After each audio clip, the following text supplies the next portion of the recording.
You work at a hospital as a receptionist, and all you do is guide visitors. Not very useful, are you? It was a coincidence. Or maybe, in a way, it was inevitable.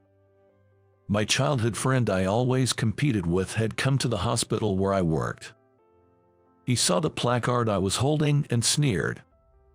I thought you were a doctor. I work as a doctor at a different hospital now. Were you trying to make it seem like you were working at the hospital too, by saying you had a job here? You're such a liar, he said, looking down on me. The patient's condition has suddenly turned worse. An issue arose that disrupted my old friend's smugness. Dr. White, the hospital director, called out to me from behind my pale-faced old friend. I'm counting on you, he said. I'm Eugene. Single, with no girlfriend, and living alone. Currently, I work at the reception of a university hospital. The main job of the reception is to hold a reception placard, approach people who are lost in the hospital, and guide them. I also help guiding people to unmanned payment machines when the cashier is busy, and manage the lines. It's a job anyone can do, but for me, who often feels sleepy during the day due to jet lag, it's just right. Excuse me, where is the place for new patients? Oh, it's right over here. I'll guide you. Well, thank you. You're welcome. I guided the elderly lady and handed her over to a nurse before returning to the information desk. Then, I noticed a man staring intently at my face. That face. I recognized his face too, and couldn't help but stare back. Could it be? Are you Steve? Are you Eugene? He seemed to recognize me too and approached without hesitation. It's been a while, hasn't it, since middle school? The man was Steve. We were friends in our childhood, together from elementary to middle school. He used to compete with me in everything, always a troublemaker. Eugene. Steve. What is it this time? This time it's a challenge on test scores. Honestly, I still don't understand why he always saw me as a rival. Hey Eugene, what score did you get on the test? Steve approached my desk, test paper in hand, despite our seats being far apart. Again, don't you ever get tired of this? I got a 96. What about you? 98. I win this time. What? Seriously? Darn, I lost again. Seeing Steve look so frustrated back then, I just chuckled. That's how we used to compete, even in test scores. We were also in the same track and field club. I'll take the top spot. Don't cry when you lose, Eugene. Who's crying? I don't really care about being the best anyway. Shut up, Eugene. I absolutely won't lose to you. Well, I'd rather focus on setting personal records than winning. I'm not losing, no matter what. Good luck to both of you. Samantha, watch me. I'm going to be the one winning. We competed for the top spot in the club. And other times. I'll swim faster than you in the next swimming class. We swim separately, so you won't even know. Well, then, let's race based on time. Okay, fine. We competed even during sports class. The one who gets a better award in the upcoming art contest wins. That depends on the judges. Well, true, but I'm excited to see what kind of paintings you two will come up with. We even competed over the awards for paintings we made in art class. For summer vacation homework, whoever presents something more amazing wins. How are we supposed to judge that? We'll ask everyone which one is more impressive. Summer homework is already a hassle. Don't make it even more complicated. We also competed with our summer vacation projects. This time, I win. Yeah, okay. Next time, I'll win again for sure. Steve was always challenging me to everything, turning it all into a competition. Yet, our skills were matched evenly. If I won the English test, Steve would win the math test. If Steve won in track and field, I'd win in swimming. Neither of us ever achieved a complete victory. Those two are at the top again. As always, Eugene and Steve. Who won this time? This time it's Eugene. Wow, both of them are unbelievable. They really seem like eternal rivals. Our peers would always hype us up as eternal rivals. Next time, I won't lose, Eugene. If you say so. It's been a while, Steve. I heard from a classmate that you were working at the hospital. Steve saw my placard that read reception and sneered. You work at a hospital as a receptionist, and all you do is guide visitors. Not very useful, are you? So lame. He said, laughing at me even more. I couldn't help but give a wry smile to Steve. Well, I am just guiding people around because I'm not that useful. Well, there's a reason for that. A reason. Let me guess. You flunked your high school entrance exams, couldn't go to college, ended up a shut-in, and now you're stuck doing a job anyone can do, like guiding people around. That's not true at all. That was a harsh thing to say. Well, after graduating from middle school, Steve and I followed different paths and lost contact with each other. So, it's not surprising he doesn't know. I didn't know what Steve is doing now, either. I thought you'd be a doctor by now. I'm working as a doctor at a different hospital. So, Steve became a doctor. Were you trying to make it seem like you were working at a hospital too? Such a liar. No, that's not it. What's different then? Honestly, I'm disappointed in you. Steve, cut it out. A fact is a fact. You used to be called my rival, but I guess that's all you were. Listen to my side of the story. I was about to argue back when it happened. Is that Eugene? You're Eugene, aren't you? A woman called out to me. Samantha. I recognized her face too when Steve called her name. Samantha, right, she was. Could it be Samantha, Steve's old friend? It is you, Eugene. Long time no see. She said with a smile. Another classmate and Steve's friend from childhood. I heard you two got married. Congratulations. Yeah. Thank you, Eugene. I had heard from my parents a few years ago that the two of them got married. Steve married his old friend, Samantha. Oh, really? When are you going to get married? Not anytime soon, I guess. It was like that. But I wondered, did Steve and Samantha come to the hospital together? Both of them looked a bit pale, but neither seemed to be ill. Did you both come to the hospital together? Is one of you feeling unwell? Well, Samantha hesitantly responded to my question. Our daughter, her name is Emily. She was born with a heart condition and is hospitalized. A heart condition? That's worrying. Yes. She's just turned 3 months old and finally eligible for surgery, but it's a rare condition here, and we're currently looking for a surgeon who can perform the operation. That sparked a memory. So, where is Emily now? She's stable at the moment, but she can hardly leave her bed. She hasn't been home since she was born. The name Emily. A rare condition in this country. A 3-month-old child who had never left the hospital since birth. So, these two were. Are you here today to visit Emily? Yes, that's right. And I had Steve go to the reception to take care of the hospital bills. He forgot the insurance card, so I came to deliver it. Samantha laughed awkwardly as she looked at Steve.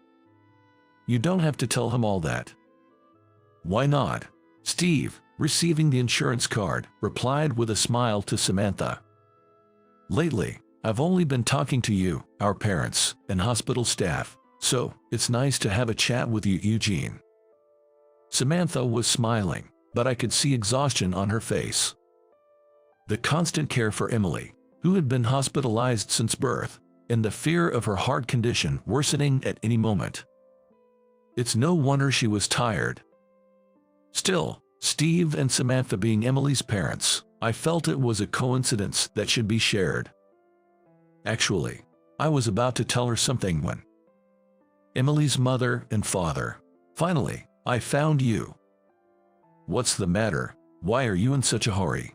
A nurse rushed over, looking panicked, and addressed them. Emily's condition has suddenly worsened. What? Samantha. At those words, Samantha's face went pale, and she nearly collapsed. But Steve, equally pale, caught her. How is Emily? What's happening with our daughter? Her heart almost stopped. She might need emergency surgery. Her heart? Oh no. But at our hospital, we can only provide temporary measures. For a cure, we need a specialist in pediatric cardiology. We came here looking for the doctor. Damn it, Emily. Steve muttered in despair. Eugene. Then, Dr. White came to call me. I have a surgery I need you to do. That's why I called you from Australia. No time for jet lag. Yes, I understand. I nodded at his words and handed my placard back to reception. I'm counting on you. Understood. With Dr. White's words, I tightened my resolve and followed him. Huh? Don't worry, leave it to me. I'll save her. Eugene. You can't be. Surprised, Steve and Samantha watched me pass by and head to the operating room. Eugene. Yes. Do you have any plans to go to Australia? Australia. Yes. Your skills are too valuable to be confined to the US. How about honing them in Australia? I hadn't mentioned it to them, but after high school, I went to medical school, got my medical license, and then, on Dr. White's recommendation, studied in Australia. As a pediatric cardiac surgeon, I've experienced numerous surgeries in Australia, including treating a premature baby who weighed less than 4.4 pounds. I originally worked as a pediatrician in a university hospital and went abroad to advance my career. I spent about 3 years gaining experience in Australia. Then one day, actually, there's a child with a complex case admitted to our hospital. I want you to handle it. Dr. White contacted me. Is that so? I've heard about you from the doctors over there. I'm sending you the data, so please check it first. Understood. After reviewing the data sent to me, I determined that I could perform the surgery. Dr. White, I can do this child's surgery. Good. Once everything is ready, can you come back to the US? Yes, I'll be in touch. And that's how I returned to the US. However, after spending 3 years in Australia, the jet lag was severe. I need to sleep. Eugene, you're always so sleepy. I was overwhelmingly sleepy during the day. With you like this, the surgery can be done. More the work as a doctor. I'm sorry. I guess it's okay for now. Meanwhile, do some guiding at the reception. Guiding? Yes. Get over your jet lag while you observe the hospital. It's important to understand the hospital you work at. So, by the hospital owner's orders, I, holding a medical license, found myself in a unique situation, working as a receptionist. This was the 3rd day of doing so. It's okay, I'm going to save her. I came over the jet lag and was confident enough to handle the situation now. Entering the operating room, I saw the little girl lying there. Indeed, I had been called for Emily's surgery, Steve's daughter.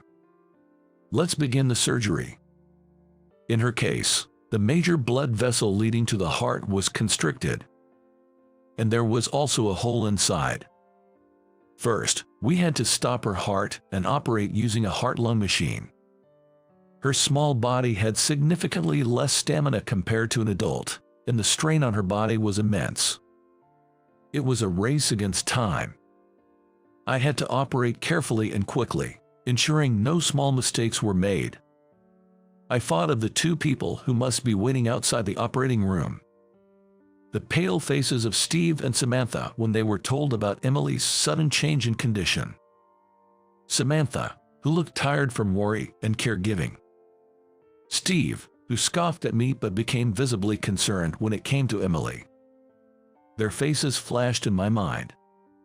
I wanted to save Emily, for the sake of the two people who have been searching for a doctor to help her. With that resolve, I moved my hands frantically in surgery. I had to get this child back to the home where her parents were waiting. I began to close the small hole in her heart. Steve, my rival, had always been challenging, but he was a good one. Sure, he had ridiculed me earlier, but the Steve I originally knew wasn't like that. He was talented, serious, and committed to whatever he took on. Eugene, as expected. Yeah, sure. Eugene, I will definitely become a doctor in the future. Then, I'll be a doctor who can save even the smallest child. I wanted to see not his mocking laughter, nor Samantha's forced smile, but their true, heartfelt smiles. Besides, I couldn't afford to lose that challenge. Sutures, complete. After a while, the surgery was finished. It was a success without any major complications. Relieved, I let out a breath of relief, having escaped a critical situation. However, we must still be vigilant and closely monitor her progress for a while. I'm really glad. I headed towards the door of the operating room. Eugene, you really did it. Seeing me exit the operating room, both of them looked surprised. Eugene, how is Emily? How's my daughter's condition? Samantha asked me anxiously. Calm down, the surgery was successfully completed. You can relax. Really? Yes, the hole in her heart is closed. However, it was a major surgery, so we can't be complacent. We'll continue to monitor her closely, but for now, she's okay. My words seemed to finally reassure them. Thank you so much for performing the surgery. Samantha thanked me. Dr. White told us while you were in surgery. Eugene is a skilled doctor I called from Australia. I knew he would save your daughter. Given the circumstances, she should be fine now. That's how Dr. White introduced me, it seemed. I felt a bit embarrassed and gave her a smile. I can say whether I'm skilled or not, but I did my best to treat her. Really, thank you so much, Eugene. Eugene. Steve started to speak. I'm sorry for calling you a liar earlier. Thank you for saving Emily. Steve said, tears streaming down his face. If it weren't for you, Emily wouldn't have been saved. Thank you so much, and I'm sorry for belittling you, saying anyone could do the job and calling you useless. Steve, his words conveyed a deep sense of apology and gratitude. The surgery was successful, but Emily's life continues from here. Children who have had heart surgery need to be careful even with a common cold. The real challenge starts now. I said, patting Steve's shoulder encouragingly. That's where I come in as a parent and an internist. Steve lifted his face and smiled. Samantha was smiling next to him. Seeing their genuine smiles return, I truly felt happy. Right, I'll leave that to you, Steve. Okay. Thank you so much. Eugene. Oh, Dr. White. How's she doing since the surgery? So far, so good. That's good to hear. It was your first surgery since I recruited you, so I was concerned. I heard about it. You introduced me as a skilled doctor. Isn't it true? Well, yes, but it's still embarrassing. No need to be embarrassed. I was confident you could save her. Now, I'm counting on you to keep up the good work. Understood. Emily is still hospitalized, but has become much more energetic. According to Samantha, she can now drink a lot more milk, which she couldn't do before. It was by the time she turned 5 months old. Emily recently rolled over for the first time. That's great. Yeah, Samantha was so happy about it. She said it's a miracle she's gotten this far. It's all thanks to you. It's not just because of me. It was all Emily's effort and the support of you too. Steve spoke happily. For Emily's sake, Steve decided to work as an internist in this hospital. Emily, Daddy's here. You're looking good today. You're here again. Why not? I'm her dad, after all. Doting dad, huh? With a daughter this cute, can't help being one. He's quite the doting father, always rushing to Emily's room during breaks to see her face. And before heading back to work, he never forgets to remind me, please take good care of Emily.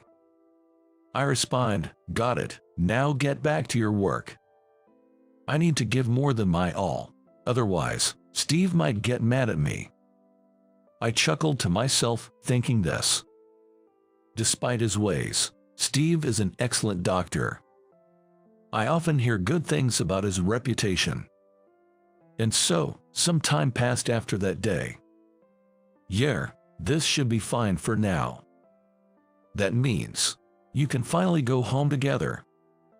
Emily's discharge from the hospital was finally decided. Regular outpatient visits are still necessary for a long time, but going home was a joy for Steve and Samantha. They had been eagerly awaiting the day they could return home together as a family. I've got some news, Eugene. Okay, calm down. Steve's in a good mood, huh? Really? But it's understandable. They've been waiting to go home together for so long. That must be a happy moment. That doctor looks really happy these days. His daughter can go home now, right? That's right. She's been in the hospital for a long time. That must be a relief. Steve's obvious good mood was noticed not just by me but also by the surrounding doctors, nurses, and patients, who looked on warmly. We can finally go back home together. That's great. Yeah. It was a few days after Emily's discharge. Steve asked me out for a meal. I gladly accepted and followed Steve. Not going for drinks. Idiot. How can I drink when Emily is around?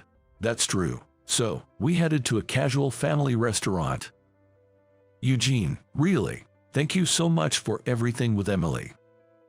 I've heard that many times. How's Emily today? Today, she's staying over at Samantha's parents' house. It's close by, but since she's been in the hospital since birth, Samantha's parents were overjoyed to finally meet her. That's great. Thanks to you, Eugene. Our family can smile again. I can't thank you enough. I'm happy too. I truly felt that way from the bottom of my heart. Seeing their smiles, I smiled too. This was the perfect opportunity. I decided to ask about that matter. You know, there's something I've always been curious about. What's that? Why have you always competed with me since we were kids? Everything was a contest. That's, well, Steve hesitated to speak. Back in first grade, Samantha said you were smart and cool, and I couldn't stand it. What? Since then, I've had a crush on Samantha. Every time she praised you, it made me mad, and I kept challenging you to contests. Seriously? Yeah, but even though I thought I could beat you easily, you were too good. I could never really defeat you. It became a matter of pride, and I kept it up until we went to different high schools. I was honestly taken aback. All this time, his challenges were driven by childhood jealousy. So, I'm the bad guy in this story. Well, Samantha always talked about how cool you were. I thought she liked you, but she confessed to me before college, and that's when I realized I had it all wrong. I see. If the girl you liked was always talking about another guy being cool, I guess I can see why I might have seemed like the bad guy. And so, it turned out he became my rival because of that. Now, I'm married to Samantha, and we have Emily. I'm filled with happiness, so I don't need to compete with you anymore. Then why did you bother me in the hospital? At my question, Steve gave a sheepish smile. At that time, I was frustrated because Emily's illness seemed intreatable, and no doctor or method could be found. On top of that, seeing you, who had always been excellent, and my competitor, doing a job that anyone could do was unbelievable. I always thought you would definitely become a great doctor. So, that's why you were so prickly.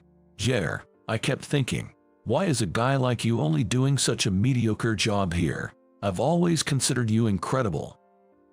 And at that time, there I was, not a doctor, but doing a job anyone could do, a guide. Steve's frustration from worrying about Emily's illness. His irritation at his once rival's perceived downfall. From Steve's perspective, it must have been infuriating. And when I finally decided to talk to you, it came out as looking down on you. I still feel really sorry about that. I didn't mean to belittle you. It's okay. I understand you don't feel that way anymore. Of course, even as a doctor myself, I can see your skills. You're an excellent doctor. Apparently, I was just caught up in their love story for all these years. As a result, I kept being close to Steve. It left me with an indescribable feeling. Well, maybe that was the reason we were able to become close again after bumping into each other. As I was saying, Emily is just so adorable. I can't help it. I see. When she sees my face, she smiles brightly, and Samantha smiles too. My wife and daughter are just so cute. I'm really happy now. Steve's bragging about his happy family life. With no marriage plans or partner of my own, I can't help but feel a bit defeated. Honestly, I feel like drinking to forget. But we're in a family restaurant. Guess I'll have to settle for another Coke. Leaving Steve, radiating with happiness, I head to the self-serve to get my refill. I wonder if I'll find someone special too. Time passed, and Emily turned 3. Eugene. Hey Emily, how have you been? I'm doing great. That's good to hear. She's so energetic, it's almost a problem. Turn your back for a second and she's off somewhere. Typical kid things. She was growing up healthy, without any major complications or issues. Seeing her made me glad to be a doctor. I'm glad I could become a doctor who could treat her like this. Oh, by the way, we're having a birthday party for her soon. Eugene, would you like to come? Really? Of course, thanks to you, we are able to celebrate Emily's birthday, and she likes you being around. So, I decided to go to Emily's birthday party. Good to see you, Eugene. Welcome. Thanks for the invitation. Steve and Samantha greeted me warmly. Hey there, Eugene. You've grown up. Yes, nice to see you. Emily's grandparents were also there, and the party went on joyfully. In the midst of it all, it seemed I had become Emily's favorite. Emily, it's time to come to Daddy. Eugene must be getting tired. No, why not, Emily? No matter what Steve said, she wouldn't leave my lap. She just sat there, smiling brightly on my lap. Eugene, what is it? I am going to marry you. What? Wait, what did she just say? A bombshell statement. And it came with a kiss on the cheek. Oh dear. You, stop kidding around. I won't let Emily marry you. Well, that's harsh. Haha, Eugene is quite a catch. She's our granddaughter. She knows how to pick them. Steve, jealous as always. It seems I'll have more days of competition ahead. Well, that's somewhat entertaining. Despite all this, Steve and I. Eugene, about this case. Yeah. So, when will you give up on Emily? I'm not even falling for her. I won't allow it. I won't lose to you, Eugene. As you say so. Later on, we became famous as the top pediatrician and internist at the university hospital. Still, I couldn't help but laugh at Steve's predictable challenges. Hey, Steve. What is it? Do you remember the last challenge you threw at me? Steve looked puzzled by my question. It was right before we graduated from middle school. We're going to different high schools. Looks like it. Eugene. What? I'll definitely become a doctor in the future. A famous one, saving lots of people. You should become a doctor too. A doctor? Yes, I'll be the doctor who finds and cures diseases hidden inside. You become a doctor too, and let's see who can be the better one. Then, I'll be a doctor who can save even the smallest child. Yeah, it's a challenge. That last challenge from him was what inspired me to pursue a career in medicine. Spurred by Steve's words and my own love for helping children, I studied hard in high school. Then, I went on to medical school. You remembered that? Actually, I had forgotten, but I remembered when I thought about you and Samantha during that surgery. Seriously. Thanks to you, I became a doctor. I see. Steve smiled shyly. I'll save even more children. I won't lose this competition. Me neither. I definitely won't lose. We shared a defiant laugh. Eugene. Emily. Emily, what about Daddy? Leaving the hospital with Steve, we were greeted by Samantha and Emily. Steve looked shocked as Emily ran toward me. Before she could reach me, Steve scooped her up. Sorry, Eugene. For what? For causing you trouble. It's okay. Well, I couldn't completely deny it after hearing Steve's reasons for his behavior. I liked it when Steve was challenging you and working hard. Is that so? Yes, I was supporting both of you, but I guess I caused you some trouble. Haha, it's great to see you getting along so well. I've treated many children over the years. Children carrying heavy illnesses while still so young. Still, there were children I couldn't save. I've never forgotten about them. I've continued my effort to save more children. There are treatments I couldn't do back then that I can do now. Seeing children like Emily overcoming their illnesses and growing up fills me with joy. Every time I see their growth, I feel grateful to be in this profession. Well, let's work hard today to not lose to my best friend. I've kept striving to save as many children as possible. By the way, Emily, who has grown up seeing me and Steve, told me she wants to be a doctor. The problem is she can't decide whether to become a pediatrician or an internist. Emily will choose to be an internist. She's my daughter, after all. Do I still have to compete with you?